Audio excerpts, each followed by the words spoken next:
નમસ્કાર દર્શક મિત્રો, ખબર છે .com પરથી હું દ્રષ્ટિ નાયક આપ સૌનું સ્વાગત કરું છું. દર્શક મિત્રો, જે લોકો ખેતી કરીને પાક લણતા હોય છે તેમને ખબર હોય છે કે તેમના ખેતરમાં કેટલી બધી તકલીફો આવી શકે અને કેટલી બધી સમસ્યાનો સામનો તેમને કરવો પડે. હવે આમાંની જ એક સમસ્યા એટલે ઉંદરની સમસ્યા. તો ખેતીને વધારે ટકાઉ અને પર્યાવરણને અનુકૂળ બનાવવા માટે કુદરતી ઉકેલો અપનાવવા તરફ આગળ વધવું જોઈએ. હવે આવું એટલા માટે કે રસાયણો, પેસ્ટિસાઇડ્સ અને દવાઓનો ઉપયોગથી જમીનની ફળદ્રુપતાને નુકસાન પહોંચે છે. જો ખેડૂતો ઘુવડને તેમના ખેતરમાં આકર્ષવા માટે યોગ્ય વાતાવરણ બનાવશે તો ઉંદરોના ઉપદ્રવથી રાહત મળશે. તો મિત્રો, ભારતમાં કૃષિ ઉત્પાદનને અસર કરતા પરિબળોમાંનું એક એટલે ઉંદરનો ઉપદ્રવ. હવે ખાસ કરી આ ઉંદરો ઘઉંના ખેતરમાં નુકસાન પહોંચાડે છે. આનાથી શું થાય છે કે ખેડૂતોને ભારે નુકસાન પહોંચતું હોય છે. હવે પરંપરાગત રીતે ઉંદરોને નિયંત્રિત કરવા રાસાયણિક જંતુનાશકો ફાંસીનો ઉપયોગ કરાય છે, પરંતુ આ જે પદ્ધતિ છે એ ખર્ચાળ છે અને પર્યાવરણ માટે હાનિકારક પણ હોઈ શકે. તો હવે આનો ઉકેલ શું? તો ખાસ કરીને ઘુવડ જેવા કુદરતી શિકારી પ્રાણીઓનો ઉપયોગ એ ઉંદરની સમસ્યાનો ઘટાડવાનો એક અસરકારક અને પર્યાવરણ રીતે સંવેદનશીલ માર્ગ કહી શકાય. તો હવે અહીંયા પ્રશ્ન એ છે કે ખેતરોમાં આ ઘુવડોને કઈ રીતે આકર્ષિત કરવા? તો જે ઘુવડ છે નિશાચર પક્ષી છે, ઉંદરનો શિકાર કરવા માટે પણ ખૂબ કુશળ છે. જો ખેડૂતો ઘુવડને પોતાના ખેતરમાં આકર્ષવાનો પ્રયાસ કરે તો કુદરતી રીતે ઉંદરોની વસ્તી નિયંત્રિત થઈ શકે. હવે જો ખેડૂત ભાઈઓ ઈચ્છે તો આવી પ્રક્રિયા પણ કરી શકે. જેમ કે ફેબ્રુઆરી અને માર્ચમાં વધારે સાવધાની રાખવી જોઈએ.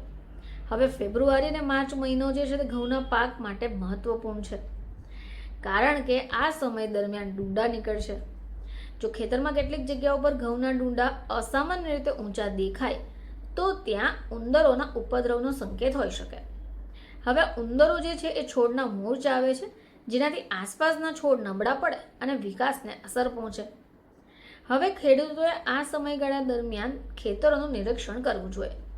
ઉંદરોની ગતિવિધિ ઓળખીને જૈવિક નિયંત્રિત પગલાં ભરવા જોઈએ.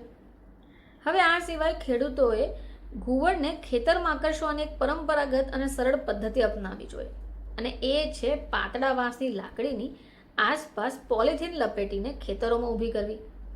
હવે આ જે પદ્ધતિ છે એને ઉત્તર ભારતમાં સ્થાનિક ભાષામાં ધુવા કહેવાય છે.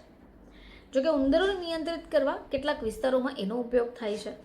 તો ખેતરના જુદા જુદા ભાગોમાં 4 થી 7 ફૂટ ઊંચા વાંસના દાંડા લગાવી ઉપરના છેડા ઉપર સફેદ અથવા પારદર્શક પોલિથીન પટ્ટીઓને લપેટવી જોઈએ, જે હલનચલન કરી શકે. હવે પવન ફૂંકાય એટલે પોલિથીન દ્વારા ઉત્પન્ન થતો ફરફર અવાજ ઉંદરોને ડરાવશે અને ખેતરમાંથી બહાર કાઢશે. હવે આ જે અવાજ છે ઘુવડને પણ આકર્ષે છે, એટલે તે શિકાર શોધતી વખતે અવાજ ઉપર ધ્યાન આપશે. આ જે ટેકનિક છે એ ઉંદરોને દૂર રાખવામાં મદદ કરે છે.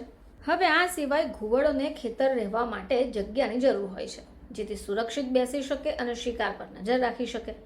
હવે આને માટે ખેતરોની આસપાસ ઊંચા લાકડા કે વાંસના થાંભલા પણ લગાવી શકાય કે જેથી ઘુવડ ઉપર બેસી શકે. આ સિવાય ઉંદરો સામાન્ય રીતે વધારે સક્રિય હોય. પવન ફૂંકાય ત્યારે અવાજ આવે, એ અવાજ ઉંદરોને નહીં પરંતુ ઘુવડને પણ આકર્ષે. એટલે અવાજ જ સંકેત આપશે કે ખેતરની અંદર શિકાર ઉપલબ્ધ છે. તો દર્શક મિત્રો, આવી નાની બાબતોનો પણ જો ધ્યાન રાખવામાં આવે તો ખેતરની અંદરથી ઉંદરોનો ત્રાસ દૂર કરી શકાય અને ઉંદરોની વધતી જતી વસ્તીને પણ અટકાવી શકાય. ફરીથી તમારી સમક્ષ હાજર થઈશું. ત્યાં સુધી જોતા રહેજો ખબર છે .com.